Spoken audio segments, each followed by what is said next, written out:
What's happening, guys? Cooper Carter here for G66, and on this week's Fractal Friday, I'm going to show you how to record 5 entirely separate guitar tones at the same time over USB for ultimate flexibility when you get into the mix.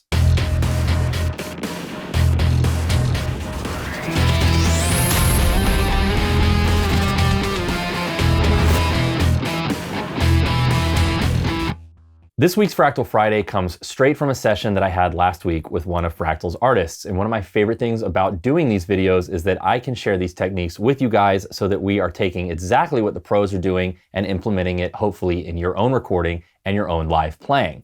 And as always, this is a very short video, but if you want to get the most out of your Fractal product, whether that's the Axe 3, the FM9, or the FM3, make sure to visit classes.coopercarter.com and enroll in my complete Fractal Audio Masterclass series.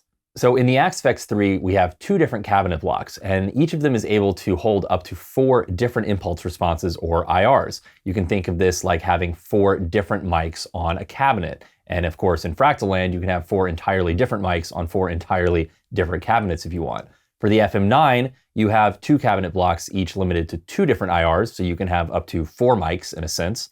And on the FM3, you have 1 cabinet block with 2 IRs, so you get 2 mics, or 2 entirely different cabs. Now within those cabinet blocks, you can of course mix those different IRs as if you're sitting at the faders of a mixing console as you're dialing in your tone, and you can bring up or down the relative levels of each IR, and the cab blocks automatically normalize your signal so that you maintain the same volume. Now this is a fantastic workflow for dialing in, for example, a live tone. You can really get down to the granular details of mixing in the different IRs to come to one tone that you love. And it's also great if you want to commit to a tone when you're recording. But throughout the history of recorded guitar, it's been a very popular and very common technique to use multiple different mics on a cabinet, or even to use multiple different cabinets when recording a guitar tone. And of course, in a studio on a physical cab with physical mics, you would have each of those microphones on a different fader. They would each go to a different track, and you would have control over those different sounds when you get to the mix stage. So let me show you just how easy it is to take a single Axe 3 tone with multiple different impulse responses and split those IRs out so that we can record them on discrete tracks over USB, and even throw in a DI signal for use with reamping, or even to just mix into your guitar tone. So for this video, I'm going to be using one of my all-time favorite, if not my favorite factory preset. I am a little bit biased because this is one of the first ones that I designed for the Axe 3, the Petrucci rig preset, based on, of course, John Petrucci's rig, and it sounds a little bit like this.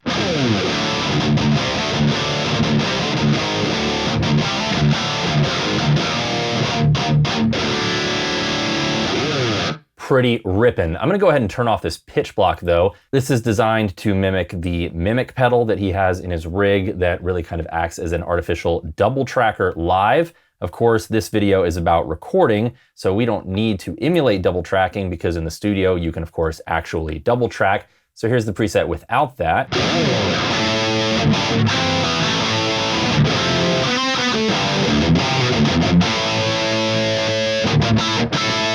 So of course, the core of this tone is coming from the beautiful model of John Petrucci's JP2C Plus amplifier from Mesa Boogie. But like with all high gain amplifiers, a huge element of what you're actually hearing as opposed to feeling is coming from the cabinet and what mics we're using, and in this case, of course, what IRs we're using. I'm mixing together 4 different impulse responses here to get this tone, and all of them are based off of the 412 Recto cabinet. Now, of course, this is Fractal land, so you have thousands, literally, of options as to what cabinet and what mic combo you want to use. And if you just solo one of the cabinets here, hit this picker, and then hit this little pin here, this will keep the window open, and you can scroll through different cabinets and audition them. So let's just check out some of these 57s.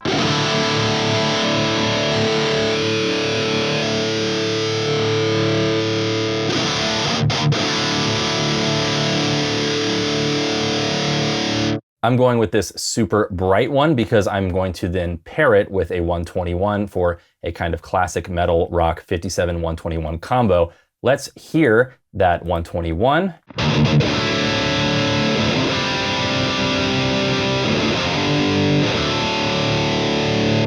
And the 2 together.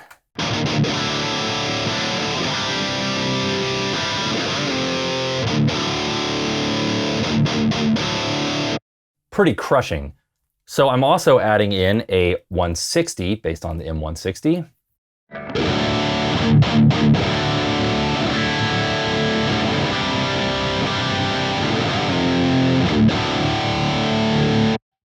Very dark, a lot of bottom, but I've also got it mixed down a good bit. So let's listen to just these three.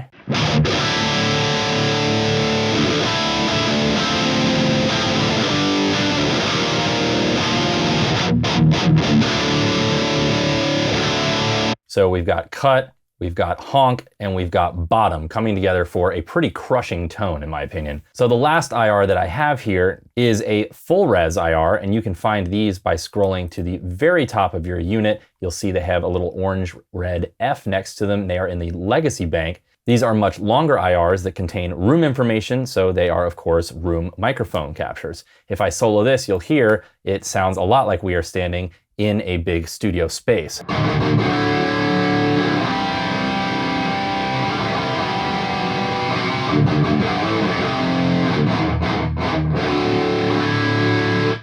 So of course, while I'm playing this IR solo, the cab block normalizes it so that the cab block remains at a constant output. But I have this IR mixed down almost 10 dB so that when I turn all of the IRs on, we're just hearing a little bit of that room tone to give it a little bit of space, a little bit of body. So the full tone sounds, of course, again, like this.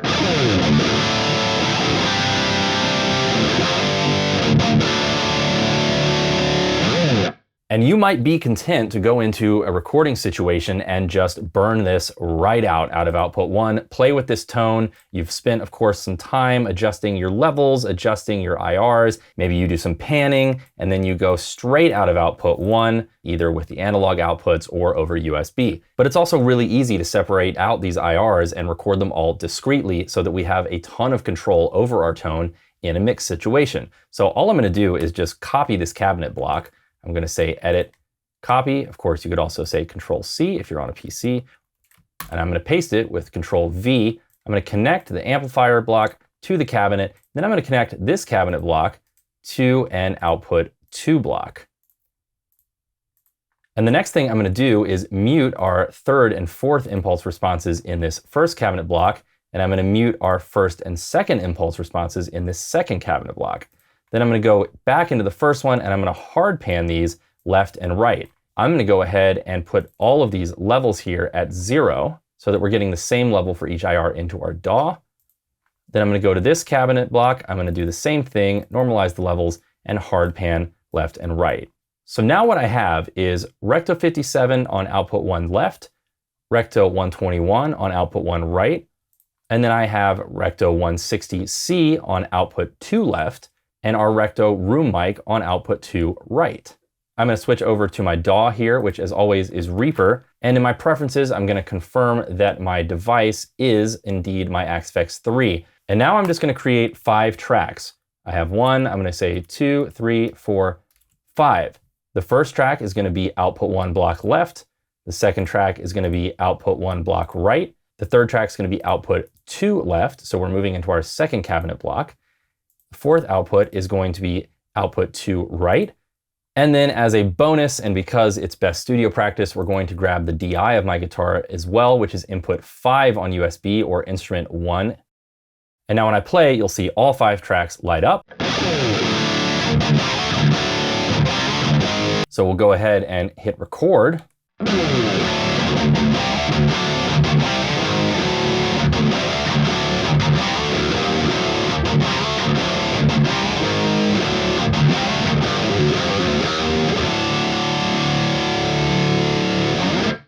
And now we will solo each of these tracks. So here's our 57, our 121, our 160, our room mic, and our DI. And you or your mix engineer now has an incredible palette of tonal options to pull from to create the perfect tone for your mix. So as is so often the case in my videos, we're taking an old school approach and applying it to the new school fractal world for really the best of the old and the new coming together. If you guys enjoyed this video, please do make sure to give it a thumbs up and subscribe to G66's channel, and leave me a comment in the comment section below letting me know how you're recording at home or in your studio and what you'd like to see on a future Fractal Friday. And as always, if you want to get the absolute most out of your fractal unit, whether that's an Axfex 3, an FM9, or an FM3, make sure to visit classes.coopercarter.com for my complete Fractal Audio Masterclass series. For all things Fractal Audio, keep it right here on G66, and I will see you guys next week on Fractal Friday.